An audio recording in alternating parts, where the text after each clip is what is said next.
Hey again, everybody. Welcome back. Tom Funk with Hiking with Tom Funk. We're up near Rockford in the Cannonsburg area.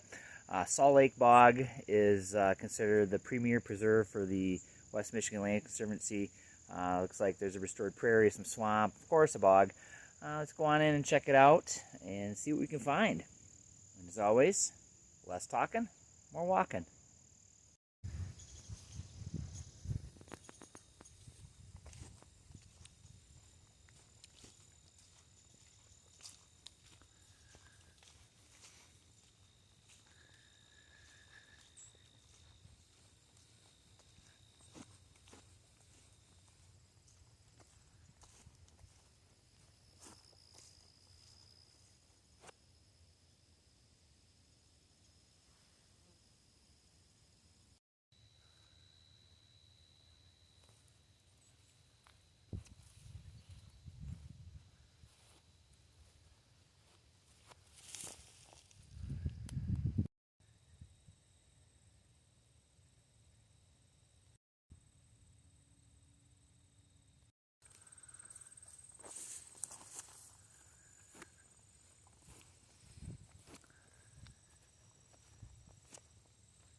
Saul Lake Bog is about 125 acres, has maybe a couple miles of trails and various loops and spurs.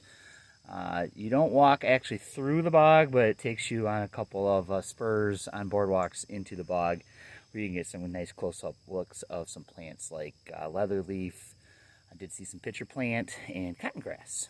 Bogs are pretty uncommon in southern lower Michigan, so this is a pretty cool place to check out if you want to see a bog up close and personal. Again, this is owned by the West Michigan Land Conservancy. My understanding is there's no hunting allowed. However, not everybody gets the memo. Make sure to wear the orange during hunting season and come on out and enjoy this preserve. No bathrooms here. There is a parking lot. It looks like you're driving up someone's driveway. It's probably a private road. It's okay, really. Just keep on driving. There's plenty of signs encouraging you to go all the way to the end and park. So again, for Hiking with Tom Funk, I am Tom Funk. And we'd like to thank Nortive 8 for sponsoring us. And if you want to be a sponsor, give us a shout and we'll see what kind of relationship we can work up. Thanks again, and we'll see you out on the trail.